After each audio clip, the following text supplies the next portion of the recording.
الله وين ربي بوحداد وذا تغنيني إساقا ودود عن تشيغا لا وذاقيني إساقا وحودون يبا عيدي لواستيني بسم الله الرحمن الرحيم. الحمد لله رب العالمين والصلاة والسلام على نبينا محمد وعلى آله وصحبه وسلم أجمعين. waxaan wadnaa taxanaha aan uga hadli doono magacyada Ilaahay subxaanahu wa ta'ala oo aan sharaxaad faahfaahsan magacyada Ilaahay ka bixin doono. waxaan wadnaa inaan ka hormarino casharo aan u bixinay casharo horodhac ah si hadhow ay dhuuxid iyo faham iyo weelaan badan aan u helo marka aan guda galno sharaxaadda magacyada Ilaahay. cashirkan waxaan uga hadli doonaa waxaan u bixinay qofka bini aadamka ah xiriirka uu la leeyahay xuska Ilaahay subxaanahu wa ta'ala iyo Ilaahay baryadiisa. waayo ummadda Nabi Maxamed calayhi salaatu wasalaam waa ummad la rabo loo abuuray loo sameeyay inay noqoto ummadda dunida ugu ummadihii soo maray oo dhan ummadda ugu sharafta badan ugu karaamada badan kuntum khayra ummatin ukhrijat linnaas. sida darteed culimadu waxay sheegeen axaadiis badanna ku soo aroortay in cibaadada asaasiyaadkeeda ama saldhigyadeedu ay ka mid tahay baryada Ilaahay subxaanahu wa ta'ala. الدعاء مخ العبادة.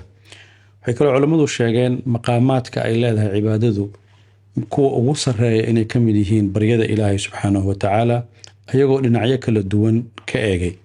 dhinacyada ay ka eegeen waxaa ka mid ah quraanka Ilaahay subxaanahu wa ta'ala marka laga reebo ducada wax kasta oo nabiga calayhi salaatu wasalaam looga baahdo nabiga la weydiinayay Ilaahay baa quraan soo dejinayay. ilaahayna wuxuu oranayay waxaad siisaa jawaabtaas. يسألونك عن الأنفال قل الأنفال لله ويسألونك عن المحيض قل هو أذى ويسألونك ماذا ينفقون قل ما أنفقتم من خير. meeshaas culimada waxay ku sheegeen marka inay jirto wax u dhaxeeya oo nabiga calayhi salaatu wasalaam ah oo la leeyahay dadka u sheeg ilaahayna uu quraankiisa ku soo dejinayo. laakiin marka ay timaaday bay yiraahdeen culimadu ilaahay baryadiisa waa laga saaray qul waxayna noqotay wax qofka iyo ilaahay si toos ah حرير وقدحيه. وإذا سألك عبادي عني فإني قريب أجيب دعوة الداعي. علماء مركو حير هذا الإله سبحانه وتعالى مركي سيد إلهي الله بريه وكجوابي وحورهي وإذا سألك عبادي عني فإني قريب أجيب دعوة الداعي إذا دعاني. مركا إريق عبادي وشرفت أضومدي سو إلهي سبحانه وتعالى وشرفيه وأكسفين إني أساق أضومدي سيهين. wuxuu kaloo Ilaahay subxaanahu wa ta'ala isticmaalay fa inni qariib ma uu soo oranin adoomadeedu way ii dhow yihiin. wuxuu yiri adoomadeeda aniga u dhow. waxa kaloo culimadu ay aad uga hadleen qofku marka uu qalbigiisa waxaan Ilaahay ahayn uu ka saaro oo Ilaahay subxaanahu wa ta'ala kaligiis uu qalbigiisa geliyo markaas waaye marka uu dareemayo in Ilaahay subxaanahu wa ta'ala u soo dhawaaday oo asaga Ilaahayna aysan cidina u dhaxaynin. sida darteed waxyaabaha uu Ilaahay subxaanahu wa ta'ala ummadda Nabi Maxamed ku sharfay ku karaameeyay waxaa ka mid ah inay Ilaahay subxaanahu wa ta'ala ay ayagu toos u baryaan Ilaahayna uu u qiray inay adoomadiisa yihiin ayna u soo dhawaadeen. ummadii reer bani Israa'iil oo ka mid ahayd ummadihii Ilaahay oo markii hore karaameeyay oo fadliyay wa inni faddaltukum 'ala al-'aalamiin wa ataakum ma lam yu'ti ahadan min al-'aalamiin. marka Ilaahay u baahdaan waxay oran jireen qaal ud'u lana rabbaka yubayyin lana ma hiya. sidaas oo kale ummadii Nabi Ciise ilaa xawaariyiintii naxnu ansaarullaahi dhahayay marka Ilaahay u baahdaan inay baryaan Nabi Ciise u imaanayeen waxay oranayeen hal yastatiicu rabbuka an yunzila calayna maa'idatan min as-samaa. markaasaa Nabi Ciise Ilaahay u baryay oo ducadii uu Ilaahay u weydiinayay. laakiin ummadda Nabi Maxamed meeshaan dhexe waa laga saaray. qof kasta oo muslima oo ummadda Nabi Maxamed ka tirsan wuxuu helay inuu Ilaahay toos asaga wax u weydiisan karo. was'alullaaha min fadli ud'uuni astajib lakum. sida darteed ducadu waa shay loo furay inaad adiga awood u yeelato inaad Ilaahay subxaanahu wa ta'ala si toos ah u baryi karto si toos ah u tuugi karto Ilaahayna isla markiiba uu ku siinayo jawaab. walidaalika culimadu waxay yiraahdaan ducada markaad Ilaahay ka barido oo wax weydiisato saddex shay baad helaysaa midkood. marka koowaad inuu Ilaahay ducadii wixii aad weydiisatay wax ka khayr badan kuugu bedelo. ama haddii Ilaahay sida uu koonka iyo sunanta dunida uu aasaasay oo qadihiisu ku dhacay haddii ay waafaqsan tahay ducadaasna in lagu siiyo. haddii kalena in deganaasho xasilooni maskaxdaada iyo qalbigaaga aad ducada laftigeeda aad ka hesho. laakiin waxay yiraahdeen qofka waxaa laga rabaa markuu ilaahay baryayo ilaahay uma baryootamaysid ama luqadaadu inaysan noqonin baa la rabaa sidii inaad ilaahay wargelinayso ama sidii ilaahay inaad duruuftaada u sheegayso. waxaa la rabaa inaad u ekaato luqad baryootan ah oo isjilcin ah oo isdullayn ah oo ogolaasho ah inuu ilaahay subxaana watacaala asaga uu wax ku siin doono. sidaa darteed waa inaad ilaahay ku baridaa magacyadiisa kala duwan hadba midka aad u baahan tahay inaad ilaahay uga barido oo ay ka mid tahay alxayu alqayuum duljalaali waalikraam allah. yacni magac kastoo ilaahay subxaana watacaala uu leeyahay inaad ku barido. sidaa darteed magaca alismullaahi alacdam adigaa waxaa lagaa rabaa inaad alxayu alqayuum isticmaasho, adigaa lagaa rabaa duljalaali waalikraam inaad isticmaasho.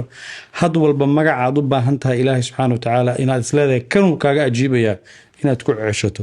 sidaa darteed qofka muslimka waxaa la rabaa markaad ilaahay baryayso oo aad ilaahay isu dhiibayso inaad ka hormariso xusuustaada inuu ilaahay qalbigiisa uu soo galo. sida ilaahay lagu xusaa jirkaaga oo dhan ba ilaahay inuu xusaa laga rabaa. indhuhu waxay wax ku xusaan inay ilmeeyaan oo ilaahay dartiisa ay u ilmeeyaan. dhaguhu waxay wax ku xusaan inay wax dhegaystaan oo wax khayr la ay dhegaystaan. carabku wuxuu ilaahay ku xusaa inuu ilaahay u mahadnaqo, ilaahay inuu ammaano. gacmahaaga waxay ilaahay ku xusaayaan inaad wax ku dhiibto, inaad wax ku bixiso oo wax khayr ay gacmahaagu sameeyaan. lugahaaguna waa inay u dadaalaan, cibaadada ku dadaalaan, khayr ku dadaalaan, ummadda anfaceeda ku dadaalaan. qalbigaagana waa inay laba shay gashaa, cabsida ilaahay iyo rajada aad ilaahay ka qabto. oo taasoo ka dhalanaysa marka adiga oo dhan inaad noqoto qof xus ilaahay oo mar walba ku nool. qur-aanka markaa u fiirsato 4 shay oo waxaa jirta uu ilaahay subxaana watacaala ku tilmaamay akbar wax weyn inay yihiin. waxaa ka mid ah dikriga ilaahay subxaana watacaala qofka daa'imaya aladiina yadkuruuna allaha qiyaaman wa qucuudan wa calaa junuubihim. ilaahay subxaana watacaala dikriga wuxuu siiyey 4 shay oo u gaar ah. mid waxaa weeye inay joogtayn leedahay aladiina yadkuruuna allaha qiyaaman wa qucuudan wa calaa junuubihim. wuxuu kaloo ilaahay siiyey dikrigu inuu yahay xuska ilaahay subxaana watacaala inay tahay wax la weyneeyo waladikrullaahi akbar. wuxuu kaloo ilaahay siiyey markaad adiga ilaahay xasuusato asagan inuu ku xasuusanayo uu ku leeyahay xasuuso annagoon ku xasuusanayo tadkuruunii adkurkum. waxay kaloo leedahay inaad badiso inuu ilaahay subxaana watacaala kugu ammaanay wadhaakiriina allaha kathiiran wadhaakiraat. waxay kaloo culimmadu yiraahdaan ilaahay 4 shayba wuxuu ku magacaabay inay yihiin 4 shay oo waaweyn. mid waxaa weeye jannada undur kayfa fadalnaa bacdahum calaa bacdin walaalaakhiratu akbaru darajaatin wa akbaru tafdiila. midda labaadoo wax weyn ilaahay ku sheegay waxaa waaye cadaabta walciyaadu billaah walacadaabu alaakhirati akbar. midda saddexaadoo ilaahay uu ku sheegay wax weyn leeyihiin waxaa waaye inuu ilaahay raalli kaa noqdo. runtiina waa wax weyn inuu ilaahay raalli kaa noqdo waridwaanun min allaahi akbar. shayga afraadoo ilaahay uu wax weyn ku sheegay waxaa waaye xuska ilaahay waladikrullaahi akbar. sidaa darteed ilaahay subxaanahu watacaala wuu jecel yahay qofka bini aadamka ee uu abuuray in afkiisa iyo xusuustiisu mar walba ay ku jiraan. sidaa darteed dadka culummadaha oo ilaahay ku xiran oo la yidhahdo caarifiinta oo ilaahay aada u yaqaano qaarkood waxaa laga soo wariyaa hadal aad iyo aada u qiimo badan, aada u cajiib badan, laakiin marka hore aad ka naxayso. nin culummadaas ka mid ahaa waxaa lagu yidhi adiga ilaahay wuxuu yidhi ilaahay aniga maba xasuusto. marka haddaad maqasho ilaahay ma xasuusto waxaa laga yaabaa inaad aada u naxdo. maxaa dhacay markii la yidhina wuxuu yidhi aniga ilaahay maba ilaababa.